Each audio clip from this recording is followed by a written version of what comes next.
Good evening and welcome to the Bloggers Magazine on I-24 News, where we bring you a different perspective on social stories and trends from the Middle East. Today we will discuss public health and how much the government should or should not intervene in citizens' lives, from regulations that restrict smoking in public places to bans on large soda drinks. The public doesn't always agree about the role of public health laws, which sometimes have the opposite effect of what they intended.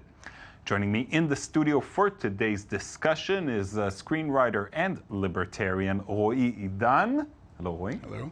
And journalist and ex-smoker Daniel Roth. Hi, Daniel. Hey, how's it going? Thank you both for coming in.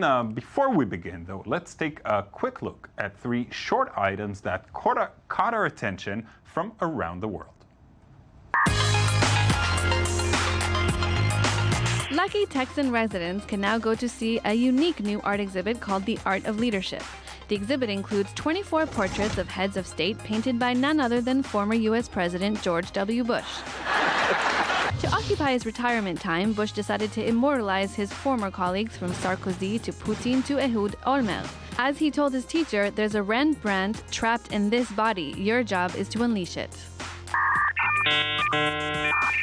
Parents no longer need to be terrified of losing their children. An Israeli startup company is releasing a new GPS watch with an application that sends parents alerts in real time. Heroes watches don't only work when children are missing, but also when they go to school or play with friends. While it's reassuring for parents, it has more frightening implications for the future.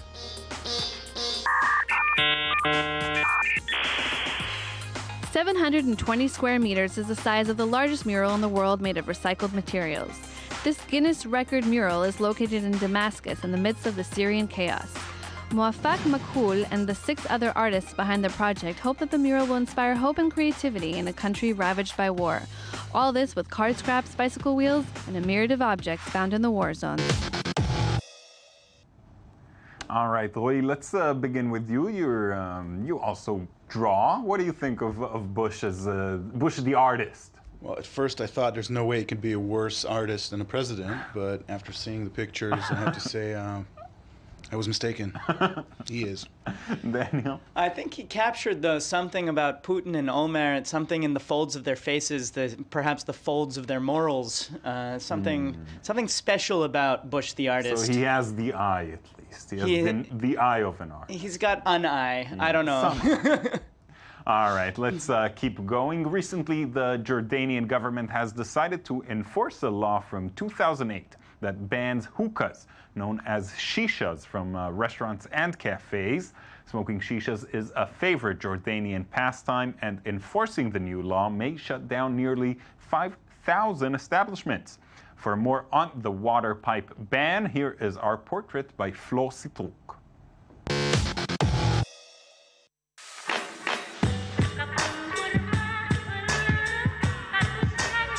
Smoking the hookah is like a national sport in Jordan. Over half of the 7 million Jordanian citizens enjoy smoking the traditional water pipe more or less regularly. But recently, the government has decided to ban the shisha, as well as smoking in bars and restaurants. Emulating the European laws, smoking will only be allowed outside on terraces.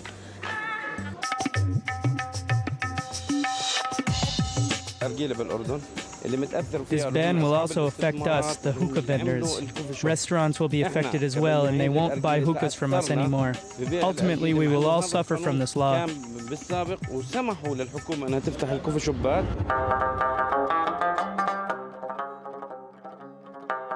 The fight against smoking has become a national priority in Jordan. Last year, 4,000 people died of cancer directly linked to tobacco. One nargila likes smoking 20 cigarettes. And when you are smoking nargila, you smoke it within 1 hour. And you harm the people around you, and also you took the harm from the other nargila smokers.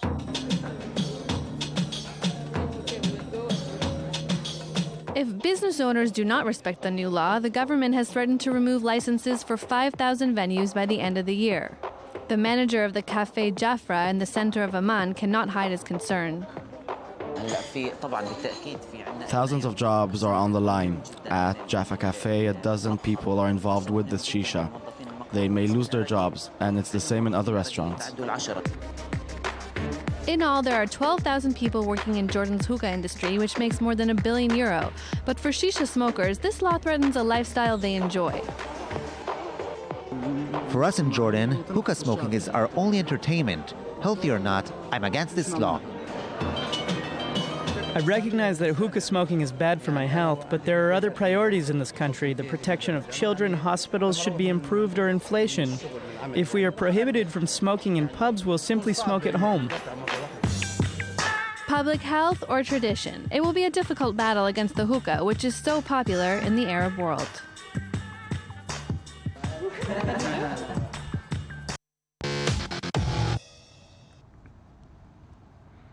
All right, Daniel, we've already introduced you as an ex-smoker. What do you think about smoking bans? Look, I think smoking bans are helpful insofar as they protect people who don't consent to having smoke around them. I think that smoking and a lot of things that are, bad for your health can also be things that people choose to do. But if you don't have the choice, if you're a waiter in a restaurant that allows smoking, if you're a child in a park where smoking's allowed, if you're thrust into a smoky environment without consenting, it's very problematic. So bans should be in place in order to protect people who don't have choice. All right, Roy, you smoke? I used to smoke. Okay. I quit several years ago. I have to say I agree in general. But, I'm a person. I have my own liberties. In a park, I shouldn't be able to smoke in a park outside. But exposing someone to secondhand smoke is infringing on his personal, safety and security. So it does have to be, done in moderation. I mean, if I have a choice, should I go into a restaurant that allows smoking or not? Should I, go to a cafe that allows smoking or not? But there shouldn't be smoking in workplaces and in places where people don't have a choice if to go in or not. Yeah, but if I'm the owner of a company, shouldn't I be allowed to decide for myself that I can smoke in my office? You can smoke in your office as long as other people are not there at the time. Okay. What about when it comes to private residence? In some places in Canada, I know that people aren't allowed to smoke in their apartments even. Daniel? I think in Canada there's an age of consent for all kinds of things, and I think that I would say that smoking bans even in private residences, which is a new idea, something that people wouldn't have necessarily talked about 5, 10, 20 years ago. Right. I think it makes sense when you have kids living in a home who under the law aren't able to consent to being in their parents' house. So they're just in their parents' house. So if they're smoking, it's not only that. I think that the ban in Canada is only regarding apartment buildings. So that when somebody smokes in one apartment and the smoke goes out the balcony and goes into the next apartment. I think that's the point of that ban specifically. Okay. But I'm saying, what about the children? Think about the children. No, but on the other hand, they're my children. If I don't take good enough care of them, it's also partly my problem. But it's everyone's problem. Them being your children doesn't mean that you can sell them off to white slavery.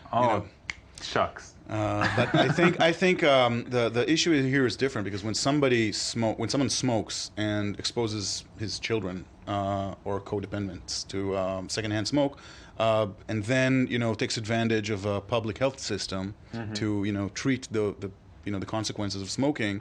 That's a problem. It becomes everybody's problem. It's been scientifically proven enough that smoking is bad for you. Smoking is bad and for makes you sick. Yeah, unfortunately, I think that is established. There is no question that smoking and secondhand smoke is bad for the general public health. But what is the best way to change smoking habits through governmental laws or education or taxes? Today's post explores the options and which of them are most effective. For the past few decades, there has been a global push to eradicate smoking. But countries are reluctant to ban smoking completely, as they have bad memories of prohibition.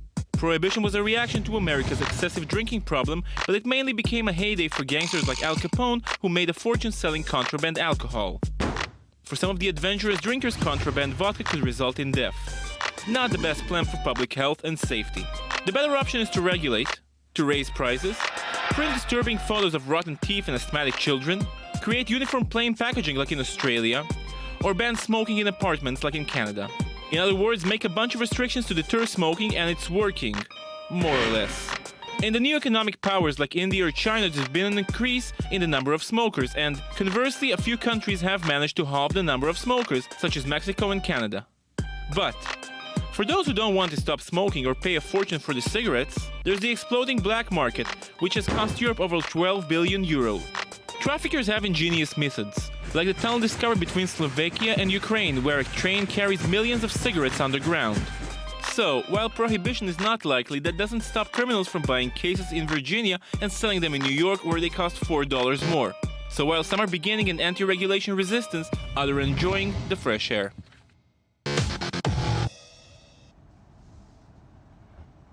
All right, now let's talk about the possibilities of coming up with these laws. You know, should it even be a law, or should we try to educate the people? Look, I think the number one best way to stop smoking, which we've already said basically everyone agrees it's bad for you, is education, cultural shifts forward. The same way that smoking got started really was through advertising, through educational campaigns. That's how millions and millions of teenagers and then adults became smokers. That's how we can do the best job of ending it. Now, prohibition, it's another question. Prohibition definitely didn't work, and nowadays we don't sell cigarettes, we don't sell alcohol to children. Unless you are able to create an environment that's completely contained, such as North Korea, no prohibition will ever work in a free society. As time goes by, because people like to indulge in vices, and people will indulge in that vice whether it's legal or not. And we'd be better off if it was legal, and the government could educate and. Right, because some vices are still illegal. Let's talk about marijuana, for instance. Marijuana in some places around the world, it's beginning to be accepted, but still, I'd say most places definitely totally illegal. Yeah, well, marijuana is unarguably less dangerous than cigarettes and alcohol. I think we're watching right now in these months and the last couple of years the cultural shift forward on marijuana, and it's essentially decriminalized in most of North America and Europe, and eventually it'll be like cigarettes and alcohol. Right. I hope that they can tax it and beef up public budgets and use those public budgets for good things like education and things like that. Wait, do you think that might happen? You think the money that they get from something like that could end up doing good? In some countries, maybe. In a country like Israel, I highly doubt it, because there's no doubt that money will not be earmarked towards education and public awareness and stuff like that. That money will just join the rest of our money in an overinflated budget. The security budget. Security budget, mostly. whatever. Completely. They won't be able to put it in the right place. Absolutely you think? not. All right, that's this has been proven here. Yeah. All right. Every week we ask our bloggers to recommend something we should all check out for our blogger's choice. All right. So, what would you guys like to share with us today, Roy? I'd like to share something pretty amazing, which is President Barack Obama's appearance on Between Two Ferns with Zach Galifianakis, Funny or Die, which was kind of an amazing move on his behalf. He was able to save at the last minute his catastrophic Obamacare enrollment rates, and by doing that appearance was able to get the goal that he needed and avoid vast public humiliation. Right, yeah. We're seeing Jimmy Kimmel, who's a more normal guest for Between Two Ferns, but Obama did a marvelous job there. Daniel? Emily L. Hauser is a blogger and writer, and she writes about progressive issues, about Israel and Palestine, about feminism, and she's just a very, very thoughtful blogger who I really love reading, love getting her analysis about the world. I see. All right. not enough pictures for my taste. But Fair enough. It looks interesting enough. All right, that's it for today's edition of Bloggers. Thank you, Roy. Thanks, Daniel, for coming in and sharing your thoughts with us. Thank you for watching as well. I hope you enjoyed watching our show and that you'll choose to join us again next week for a whole new Bloggers. Bye-bye.